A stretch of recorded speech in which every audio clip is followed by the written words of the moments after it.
ಎಲ್ರಿಗೂ ನಮಸ್ಕಾರ ವೀಕ್ಷಕರೇ. PM ವಿಶ್ವಕರ್ಮ ಹೊಸ ಅಪ್ಡೇಟ್ಗೆ ತಮ್ಮೆಲ್ಲರಿಗೂ ಆತ್ಮೀಯವಾದ ಸ್ವಾಗತ.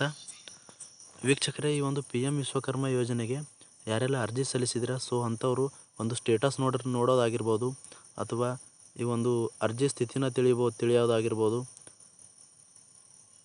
ಮತ್ತು ಯಾವ ರೀತಿ ನಮ್ಮ ಒಂದು ಅಪ್ಲಿಕೇಶನ್ನ ಯಾರ ಹತ್ರ ನಿಂತಿದೆ, ಗ್ರಾಮ ಪಂಚಾಯತಲ್ಲಿ ಒಂದು ನಿಂತಿದೆನಾ, ಅಥವಾ DMO ಅವ್ರ ಹತ್ರ ನಿಂತಿದೆನಾ, ಅಥವಾ DFO ಅವ್ರ ಹತ್ರ ನಿಂತಿದ್ದಾನಂತ. ಈ ರೀತಿಯಾಗಿ ಯಾವ ರೀತಿ ನಮ್ಮ ಒಂದು ಸ್ಟೇಟಸ್ನ ಅರ್ಜಿ ಸ್ಥಿತಿನ ತಿಳಿಯೋದು ಅಂತ ಸಾಕಷ್ಟು ಒಂದು ಸಮಸ್ಯೆಗಳು ಕಾಡ್ತಾ ಇದೆ ಸ್ನೇಹಿತರೆ. ಈಗಾಗಲೇ PM ವಿಶ್ವಕರ್ಮ ವೆಬ್ಸೈಟಲ್ಲಿ ಈ ಒಂದು ಅರ್ಜಿ ಸ್ಥಿತಿನ ನೋಡೋಕ್ಕೆ ಹೋದರೆ ಬಹಳಷ್ಟು ಒಂದು OTP ಸಮಸ್ಯೆ ಆಗಿರ್ಬೋದು, ಬಹಳಷ್ಟು ಬರ್ತಾ ಇದೆ ಸ್ನೇಹಿತರೆ. ಯಾವುದೇ ರೀತಿಯಾಗಿ ಒಂದು ಸ್ಟೇಟಸ್ನ ನೋಡ್ಕೊಳ್ಳೋಕ್ಕೆ ಆಗ್ತಾಯಿಲ್ಲ.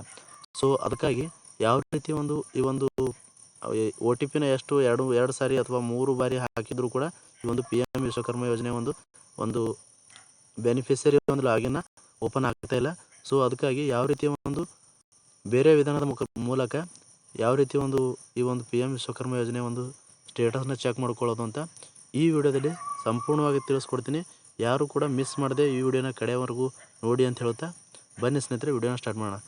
ಮೊದಲನೇದಾಗಿ ಸ್ನೇಹಿತರೆ, ನೀವೊಂದು ನಿಮ್ಮ ಮೊಬೈಲ್ನಲ್ಲಿರುವ ಒಂದು ಪ್ಲೇಸ್ಟೋರ್ಗೆ ಬನ್ನಿ. ಪ್ಲೇಸ್ಟೋರ್ಗೆ ಬಂದುಬಿಟ್ಟು ಕಿವಿ ಬ್ರೌಸರ್ ಅಂತ ಟೈಪ್ ಮಾಡಿ ಸ್ನೇಹಿತರೆ. ನೋಡ್ಕೊಳ್ಬೋದು, ಕಿವಿ ಬ್ರೌಸರ್ ಅಂತ ಟೈಪ್ ಮಾಡಿ ಈ ರೀತಿಯಾಗಿ ಒಂದು ಆ್ಯಪ್ ಬರುತ್ತೆ ಸ್ನೇಹಿತರೆ. ಆ ಆ್ಯಪ್ನ ಇನ್ಸ್ಟಾಲ್ ಮಾಡ್ಕೊಳ್ಳಿ. ನಾನು ಇನ್ಸ್ಟಾಲ್ ಮಾಡಿದ್ದೀನಿ, ಓಪನ್ ಮಾಡ್ತಾಯಿದ್ದೀನಿ ಇವಾಗ. ಈ ರೀತಿಯಾಗಿ ಒಂದು ಆ್ಯಪ್ನ ಓಪನ್ ಮಾಡಿಬಿಟ್ಟು ನೋಡ್ಕೊಳ್ಬೋದು ಸ್ನೇಹಿತರೆ. ಈ ರೀತಿಯಾಗಿ ಆ್ಯಪ್ನ ಓಪನ್ ಆಗುತ್ತೆ ಸ್ನೇಹಿತರೆ.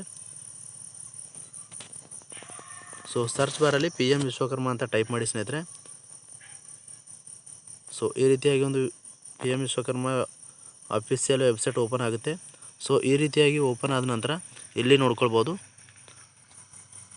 ರೈಟ್ ಸೈಡಲ್ಲಿ 3 ಡಾಟ್ಸ್ ಮೇಲೆ ಕ್ಲಿಕ್ ಮಾಡಿದ ನಂತರ ಇಲ್ಲಿ ಲಾಗಿನ್ ಅಂತ ಇದೆ ಸ್ನೇಹಿತರೆ. ಈ ಲಾಗಿನ್ ಅನ್ನುವ ಆಪ್ಷನ್ ಮೇಲೆ ಕ್ಲಿಕ್ ಮಾಡಿ. ಈ ರೀತಿ ಕ್ಲಿಕ್ ಮಾಡಿದ ನಂತರ ಅಪ್ಲಿಕೆಂಟ್ ಆ್ಯಂಡ್ ಬೆನಿಫಿಷರಿ ಲಾಗಿನ್ ಅಂತ ಇದೆ. ಫಸ್ಟ್ ಒನ್ ಆಪ್ಷನ್ ಮೇಲೆ ಕ್ಲಿಕ್ ಮಾಡಿ. ಈ ರೀತಿ ಕ್ಲಿಕ್ ಮಾಡಿದ ನಂತರ ಇಲ್ಲಿ ನೋಡ್ಕೊಳ್ಬೋದು, ಲೋಡಿಂಗ್ ಆಗ್ತಾ ಇದೆ.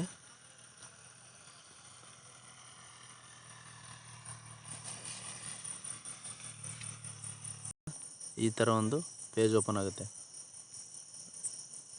ಯಾರೆಲ್ಲ ಒಂದು PM ವಿಶ್ವಕರ್ಮ ಯೋಜನೆಗೆ ಒಂದು ಅರ್ಜಿ ಸಲ್ಲಿಸಿರ್ತೀರ, ನಿಮ್ಮ ಒಂದು ಮೊಬೈಲ್ ನಂಬರ್ನ ಹಾಕಿಬಿಟ್ಟು ಈ ಒಂದು ಲಾಗಿನ್ ಮಾಡಬೇಕಾಗುತ್ತೆ.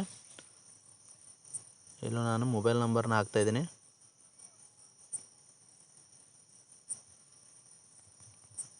ಹಾಗೆ ಕೆಳಗಡೆ ಯಾವ ರೀತಿ ಕ್ಯಾಪ್ಚಾ ಇರುತ್ತೆ ಆ ರೀತಿಯಾಗಿ ಈ ಒಂದು ಕ್ಯಾಪ್ಚಾನ ಹಾಕಬೇಕಾಗುತ್ತೆ.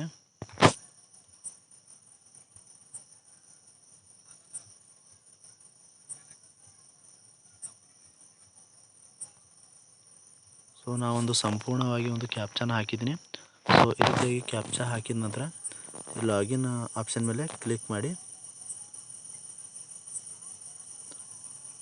ಲಾಗಿನ್ ಆಪ್ಷನ್ ಮೇಲೆ ಕ್ಲಿಕ್ ಮಾಡಿದ ನಂತರ ನಿಮ್ಮ ಒಂದು PM ವಿಶ್ವಕರ್ಮ ಯೋಜನೆಯಲ್ಲಿ ಅರ್ಜಿ ಸಲ್ಲಿಸುವಾಗ ನೀವೊಂದು ಮೊಬೈಲ್ ನಂಬರ್ನ ಕೊಟ್ಟಿರ್ತೀರಲ್ಲ ಸ್ನೇಹಿತರೆ, ಆ ಒಂದು ಮೊಬೈಲ್ ನಂಬರ್ಗೆ ಒಂದು OTP ಬರುತ್ತೆ. ಆ OTPನ ಇಲ್ಲಿ ಎಂಟರ್ ಮಾಡಬೇಕಾಗುತ್ತೆ.